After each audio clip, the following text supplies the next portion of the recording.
ජීවිතයේ ඔබට සතුටින් ඉන්න අවශ්‍ය නම් හැකි සෑම අවස්ථාවකදීම ඔබ පරිසරය හා සමීප වන්න.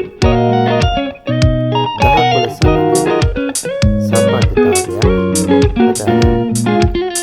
ඇලදොලට නාන්න, පනින්න, පිහිනන්න. සතා සිව්පාවාට කරුණාව දයාව මෛත්‍රිය දක්වන්න. පුළුවන් සෑම අවස්ථාවකදීම ඔබ ගහක් සිටුවන, ඇලයක් සිටුවන පරිසරයට ඔබෙන් දායකත්වය ලබා දෙන්න. පරිසරයක් එක්ක අපිට ජීවිත පුළුවන්කමක් අපිට හුස්ම ටික, වතුර ටික අපිට ලබලා දෙන්නේ මේ ආදරණීය ස්වාමීන් වහන්සේ.